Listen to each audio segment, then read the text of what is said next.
say that this wasn't a damn near perfect episode is a lie. This was a damn near perfect episode of Saint's magic powers omnipotent. Woo!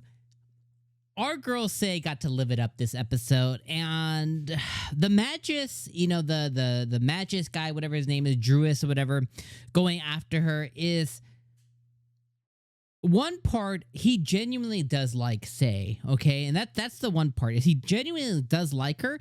And I think if he had to pick a mate, like if he was required by family, whatever, he would pick Say for sure.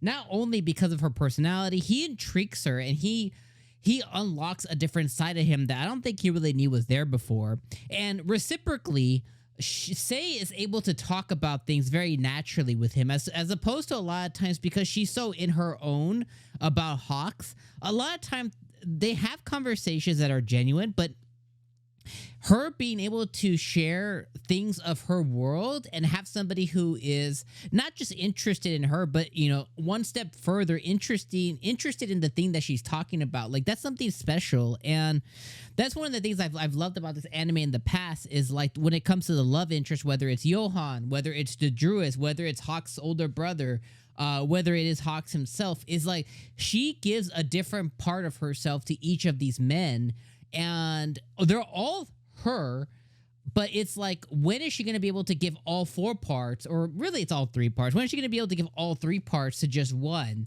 And I think we need longer with this season. We need 15 episodes, like 3 more episodes for her to have this same kind of moment she had today with Druis, with Johan once again, and then with Hawks again, and then make her decision. But since we're not going to get there, I like how Johan pushed Hawks at the end of this episode, and hopefully episode 12 now is going to end up with a full-blown, like, marry me type of confession, because that's really what needs to happen by this point. Is Hawks needs to go, and Hawk needs to lay it down, and he needs to claim his woman at this point, and she needs to be okay with that being like her final said and final go-to or whatever.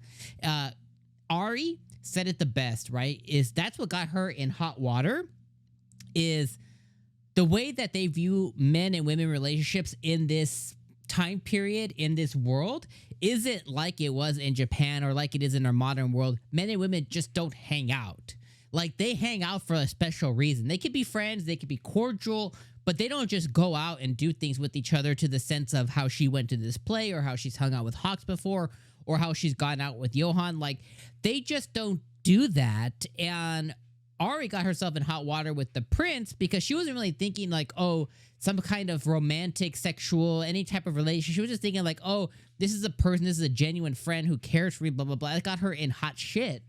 And now Say's facing the same thing, but Say's gonna kind of, you know, she's a little bit older, and, you know, because she'll be able to navigate it a little bit better, but to really kind of put the nip in the bud, it's gonna have to be with Hawks proposing or her accepting kind of thing to really like calm it down. Because one of the things that Johan says was the Druis family wants to position her to, you know, they want the piece of the saint, you know, they want that, and they're gonna push the agenda that way. And the reality is, the Magus guy, the magician, he kind of like, again, if he had to choose, he would choose Saint. He's kind of come out and said it before, and he's hinted at it even when they were hanging out this episode. But like, wow, what a spicy episode. And fantastic to watch. And I just love this anime. I just wish we got a couple more episodes before we got that finite end, because what they built here is, I want to see her one more time with Johan have this experience. I want to see her one more time with the Magus once again, having this kind of date experience. And then I want to see her have this one more shot with Hawks, and maybe they all propose and she gets to choose. Like, I would like to see something like that, but the reality is we're not getting that. So hopefully next episode, Hawks comes and locks it down. All right. Absolutely crushing episode. Loved every second of it. We're going to be short and sweet this week, in and out with this review. Fantastic episode. Everything that occurred, freaking loved it.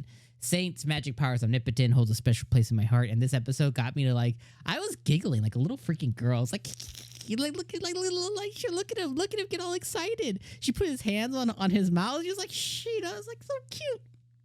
I loved every moment of it. I love these types of like reverse type harem anime, and we don't get them too often. We mostly get this type of content in manhwas and manga. And it's sad to not see more of them adapted because some of the best stories are like these, not always reverse harem, but like, leading lady, princess, saint, healer. Like, oh, they're awesome. All right. Let me know what you guys thought. See you next week. Peace out, my friends.